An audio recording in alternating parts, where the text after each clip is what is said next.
Hello అండి, నేను మీ crazy Nani. ఇప్పుడైతే కారం గవ్వలు చేసుకుంటున్నాం. దానికి కావాల్సిన ఐటమ్స్ చూద్దాం రండి. 2 కప్స్ గోధుమ పిండి, 1/2 స్పూన్ ఉప్పు, 1/2 స్పూన్ కారం. ఇప్పుడు దీనిలో బటర్ కానీ వెన్న కానీ నూనె కానీ వేసుకోవచ్చు. నేనైతే 2 స్పూన్స్ ఆయిల్ వేస్తున్నా.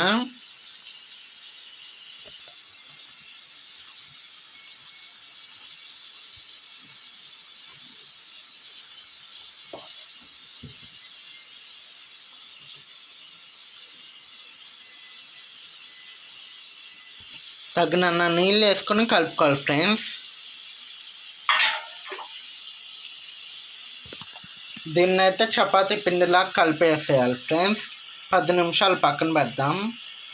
ఇప్పుడైతే కారం గవ్వలు ప్రిపేర్ చేసుకున్నాం కదా, నూనెలో వేసుకుందాం.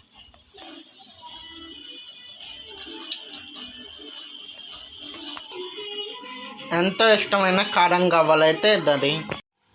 ఇలా అయితే చేసుకోవాలి ఫ్రెండ్స్ గవ్వలు.